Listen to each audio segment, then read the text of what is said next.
साथियों, स्वागत है साहित्य सहचर के इस नया यूट्यूब प्लेटफॉर्म पर। आज हम देखने जा रहे हैं दिसंबर 2024 का करंट अफेयर। फर्स्ट वीक का हमने डिस्कस कर लिया है। आज 8 से 15 दिसंबर 2024 का करंट अफेयर हम डिस्कस करेंगे। यदि आप पहला वीडियो नहीं देखे हैं तो वो वीडियो ज़रूर देखिए। बहुत काम का है, बहुत सारे प्रश्न हूबहू आपको एग्जाम में मिल सकता है यदि आपके एग्जाम में करंट अफेयर पूछा जाता है तो। ओके, तो चलिए पहले प्रश्न की तरफ चलते हैं। फर्स्ट वीक में हमने बात किया था जय शाह का। ओके, आज बीसीसीआई के ही एक अधिकारी की बातचीत हम करने जा रहे हैं। पहला क्वेश्चन उस समय जय शाह से संबंधित था। आज भी बीसीसीआई के एक अधिकारी हैं, देवजीत देवजीत सौकिया देवजीत देवजीत सैकिया सैकिया देवजीत सैकिया। ये आपके लिए क्यों इंपॉर्टेंट है इसको समझिए। बस एक बार मैं आपको आपका रिकॉर्डिंग स्टेटस क्या है वो चेक कर लूँ, फिर उसके बाद। ओके, एक मिनट मैं बोर्ड को एडजस्ट कर देता हूँ। ओके, जिससे कि आप लोग को बहुत आसानी से सब कुछ दिखाई दे। ओके, तो देवजीत सौकिया आप किस रूप में याद रखेंगे देवजीत सौकिया को? ये वास्तव में बने हैं बीसीसीआई के कार्यवाहक सचिव। ओके, तो आप बस याद रखेंगे बीसीसीआई के सचिव अभी कौन है। ओके, देवजीत सैकिया। मुझे याद है कि ये प्रश्न मैं अपने टेस्ट में आप लोग से जो रेगुलर टेस्ट लेता हूँ उसमें मैं पूछ लिया था। ओके, फिर भी आप याद रखेंगे देवजीत सैकिया का नाम बीसीसीआई के सचिव है। ओके, दूसरा जो क्वेश्चन बन सकता है आपका वो ये कि एफडीए से संबंधित जब बात किया था मैंने, तो उस समय बताया था 24% के साथ सिंगापुर सबसे हाईएस्ट है, लेकिन अब ये डाटा बदल चुका है। ओके, अब इससे भी अधिक एफडीआई इंडिया में लगाने वाला कौन बन गया है? मॉरिशस। अभी हम मॉरिशस के साथ बहुत कुछ टाइप कर रहे हैं, तो अब आप याद रखेंगे मॉरिशस अब भारत में कितना इन्वेस्ट करता है। ओके, एफडीआई के मामले में मॉरिशस 25% का इन्वेस्टमेंट करता है। ओके, तो अब सिंगापुर की जगह आप मॉरिशस टिक करके आएंगे। ओके, क्योंकि ये इकोनॉमिक डाटा है, ये बदलते रहता है, तो इस वजह से आप जो भी अपडेटेड डाटा रहेगा तो आपको मैं बताते रहूँगा। तो ये है मॉरिशस। ओके, मॉरिशस सबसे अधिक करता है, और दूसरी तरफ हम सेकंड पोजीशन पे 24% के साथ सिंगापुर है, आपको पता है। ओके, और तीसरे पोजीशन पे 10% के साथ कौन हो सकता है? आप थोड़ा सा गेस करिए तो। अमेरिका। अमेरिका। ओके, तो इन तीनों नाम को आप ध्यान देंगे तो आपको अच्छा लगेगा। ओके, ठीक। तो मॉरिशस, सिंगापुर और अमेरिका, ये तीन नाम आपके लिए इंपॉर्टेंट है। मॉरिशस, सिंगापुर और अमेरिका। ओके, और मॉरिशस अब टॉप पे पहुंच गया, सिंगापुर को रिप्लेस कर दिया। ओके, और भारत का एफडीआई प्रवाह जो है ना, टोटल $1 ट्रिलियन से अधिक हो गया है। ओके, तो $1 ट्रिलियन हमारा हमारा हमारी कोशिश है कि हम $5 ट्रिलियन के हो जाए इकोनॉमी, और समझ सकते हैं कि हमारी इंडिया में 1 ट्रिलियन का एफडीआई आ रहा है। ये बड़ी बात है ना? ये ध्यान रखेंगे। उसके बाद पैसा की बातचीत हो रही है, तो पैसे से संबंधित एक और संस्था है हमारे इंडिया में जिसका नाम आरबीआई है, आपको पता है ना? आरबीआई एक और संस्था है, मैं क्या बोल रहा हूँ, मैं ये बोलना चाह रहा हूँ कि आरबीआई ही सभी संस्थाओं को कंट्रोल करती है। ओके, तो आप लोग थोड़ा सा लाइटली लें इन बातों को, पर यह है कि इनका एक एआई टूल है जिसका नाम है म्यूल हंटर एआई, MULEHUNTER हंटर.ai। ओके, इन खुद का ही टूल है MuleHunter.ai। ओके, तो म्यूल क्या है यहाँ, ये एक बात है। तो जैसे ही आप म्यूल समझेंगे ना, उसको हंट करने वाले बात अपने आप समझ जाएंगे। वास्तव में म्यूल का मतलब यहाँ ये है, कुछ ऐसे खाता होते हैं जिनका प्रयोग अवैध लेन देन के लिए किया जाता है। ओके, और ये फिर क्या मतलब, क्यों ऐसा किया जाता है और किसका सहायता लिया जाता है? तो ऐसे लोगों का सहायता लिया जाता है जो कम पढ़े लिखे हैं। तो क्या करेंगे, बड़े बड़े लोग क्या करेंगे, उनके नाम से खाता बना लेंगे और उसमें अवैध संपत्तियों का ट्रांसफर करते रहते हैं। ओके, ये चीज़ क्लियर हो रहा है। तो इसी को म्यूल खाता कहते हैं। ओके, और इसी तरह के खाता के खात्मा के लिए म्यूल हंटर का प्रयोग कौन कर रहा है? आरबीआई। और ये इस मतलब म्यूल एआई के पास, म्यूल हंटर एआई के पास ये कैपेसिटी है कि जो भी खाता में इस तरह का एक्टिविटी हो रहा है उसको अपने आप जान लेगा, है ना। तो उसके बाद अपना फिल्टर आउट करके आरबीआई के पास डाटा दे और उसके बाद आप समझ सकते हैं जो भी कार्रवाई होगी। लेकिन आपके लिए जो इंपॉर्टेंट है म्यूल हंटर एआई सबसे इंपॉर्टेंट है, तो इसको आप ध्यान देंगे, ये आरबीआई का है, खुद का है। ओके, तो ये क्लियर हो गया। तो चलिए हम नेक्स्ट की तरफ चलते हैं। जब हम आरबीआई की बात कर रहे हैं तो आरबीआई से संबंधित एक और अपडेट को हम जान लेते हैं, SORR। ओके, ये आरबीआई का ही इनिशिएटिव है और इसका फुल फॉर्म आप जान लेंगे तो आप इनकी बातचीत भी जान लेंगे। सिक्योर ओवरनाइट रूपी रेट, सिक्योर ओवरनाइट रूपी रेट, सिक्योर ओवरनाइट रूपी रेट। ओके, तो ओवरनाइट ट्रांजैक्शन एक बाजार होता है, हाँ, उस बाजार में सिक्योरली ट्रांजैक्शन के लिए इस तरह की बातचीत की जा रही है। ओके, कि कोई भी हेरा फेरी मतलब सिक्योरली हो, तो किसी को कुछ घाटा ना हो। ओके, तो ओवरनाइट रेपो बाजार में वास्तविक सुरक्षित लेन देन के लिए शोर इनिशिएटिव किसने लाया? आरबीआई ने। इतनी बातचीत आप याद रखेंगे। तो म्यूल हंटर एआई और शोर इनिशिएटिव किसका है? आरबीआई का। बस इतनी बात आपको याद रहे। जब आरबीआई की बात कर रहे थे, एक और बात आरबीआई से संबंधित कर लेते हैं। हालांकि यह खबर 31 मार्च 2025 तक ही वैलिड है। ओके, 31 मार्च 2025 तक। संभव है कि उसके आगे भी यह हो, लेकिन क्योंकि हम लोग दिसंबर की बात कर रहे हैं तो उसी अनुसार से बातचीत कर सकते हैं। 31 मार्च अभी हमारे सामने है, यदि कुछ अपडेट आता है तो हम लोग कुछ जरूर बात करेंगे। लेकिन अब थोड़ा सा ध्यान देंगे कि आरबीआई द्वारा प्रवासी भारतीय कुछ जमा करेंगे ना, तो उसका एक रेट हुआ करता है जिसको हम ARR कहते हैं। ARR, alternative reference rate. Okay, alternative reference rate. अब एक तरह से समझ लीजिए ब्याज दर है। ओके, तो पहले ये 250 पॉइंट का होता था। कितना होता था? 250 पॉइंट होता था, BP बेसिक पॉइंट्स। ओके, कितने से कितने वर्ष के लिए? 1 से 3 वर्ष के लिए 250 पॉइंट होता था, जिससे आरबीआई ने बढ़ा करके बहुत बढ़ा दिया है। और इसको कितना कर दिया है? इसमें 150 ऐड कर दीजिए तो ये हो जाता है 400। तो 1 से 3 वर्ष के लिए BPS जो है वो कितना हो गया है? 400। ओके, और 3 से 5 वर्ष के लिए कितना हो गया है ये भी आप ध्यान रखेंगे, 500 हो गया है। पहले ये होता था 350। तो दोनों में कितना जोड़ दिया गया है? 150। ओके, पहले 250 में भी 150 जोड़ा तो 400 हुआ, और 3 से 5 वर्ष के लिए ये 500 हो गया। तो आप नहीं याद रखना चाहते हैं कुछ भी 250 और 350, तो 400 और 500 याद रख लीजिए। यही आपसे प्रश्न के रूप में आ सकता है। तो ARR फॉरेन मनी पे जो भी हमारे प्रवासी भारतीय साथी हैं वो यदि जमा करते हैं तो एक उनको 1 से 3 साल के लिए 400 BPS मिलेगा, और 3 से 5 साल के लिए 500 BPS मिलेगा। तो इतनी बड़ी बात आप ध्यान में रखेंगे। जब हम आरबीआई की बात कर रहे थे, एक और बात कर लेते हैं। हाँ, आरबीआई के नए गवर्नर कौन नियुक्त हुए हैं?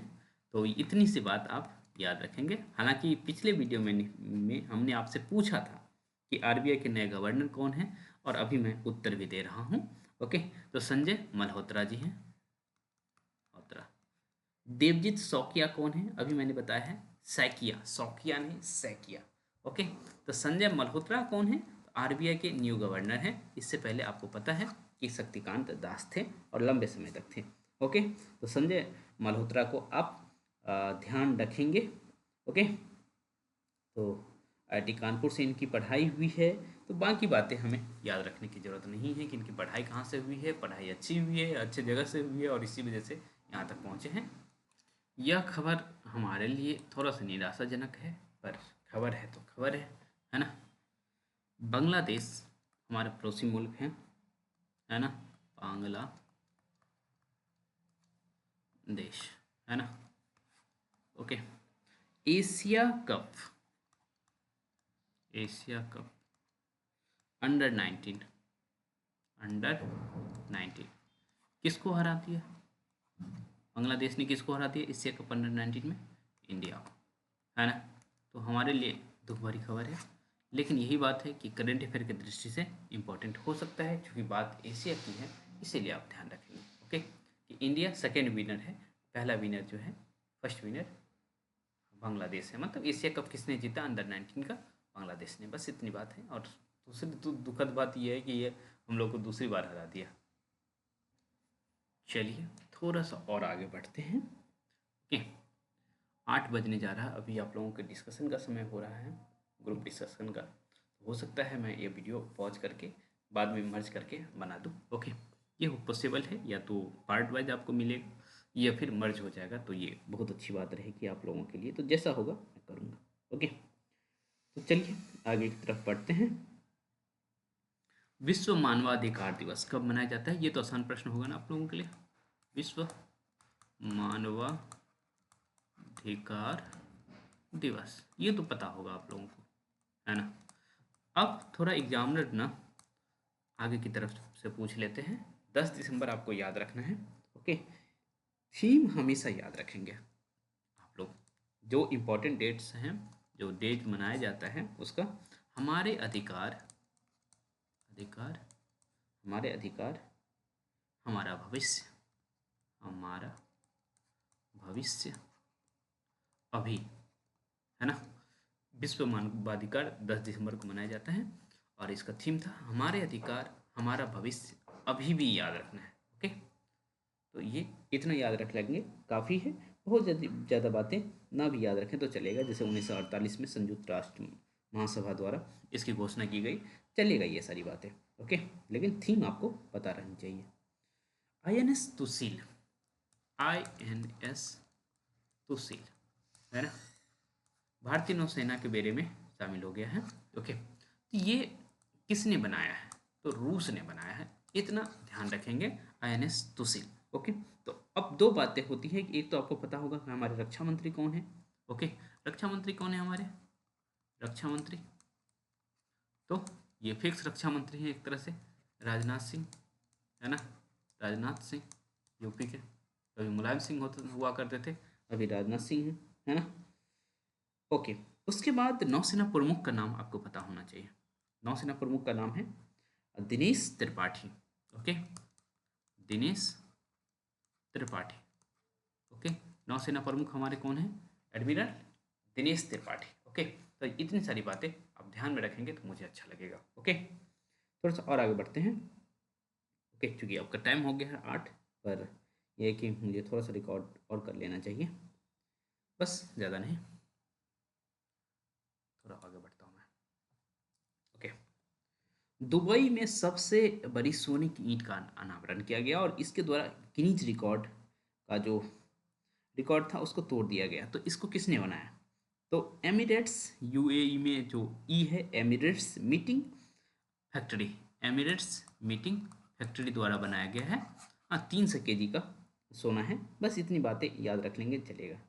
ITA अवार्ड होता है इंडियन टेलीविजन एकेडमी का अवार्ड। हालांकि ये कॉपी पेस्ट अवार्ड लगता है, फिर भी आप ध्यान रखेंगे ITA अवार्ड। हाँ, इसके बस 2 ही नाम को याद रखना है। आप लोग में से कितने लोग ये रिश्ता क्या कहलाता है, ओके, वो देखते हैं। तो ये रिश्ता क्या कहलाता है, हर्षद चोपड़ा, हर्षद चोपड़ा वहाँ जो है, हम तो नहीं देखते हैं भाई ये रिश्ता क्या कहलाता है, तो वहाँ हर्षद चोपड़ा हैं। ओके, तो वो मुख्य मतलब लोकप्रिय टीवी अभिनेता बने हैं और लोकप्रिय टीवी अभिनेत्री बन रही है प्रणाली राठौर।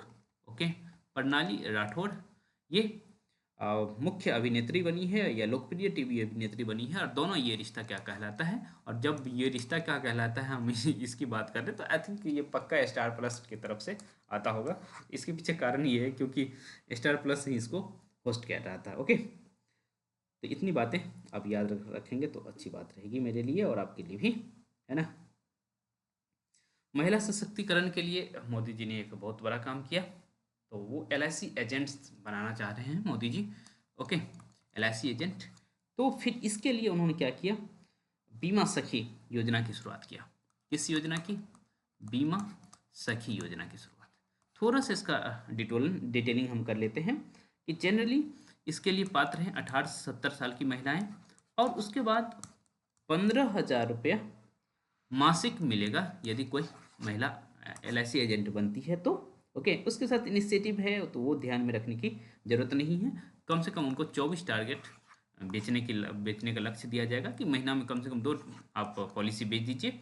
ओके, तो ये और इसके साथ एज बैरियर के साथ साथ एक 10th पास होनी चाहिए, ये भी लिखा हुआ है योग्यता में। तो इतनी सारी बातें हैं कि महिला सखी योजना, बीमा सखी योजना। ओके, तो LIC का ही है, मोदी जी ने इसका अनावरण किया था। ओके, ये सारी बातें हैं, ठीक है।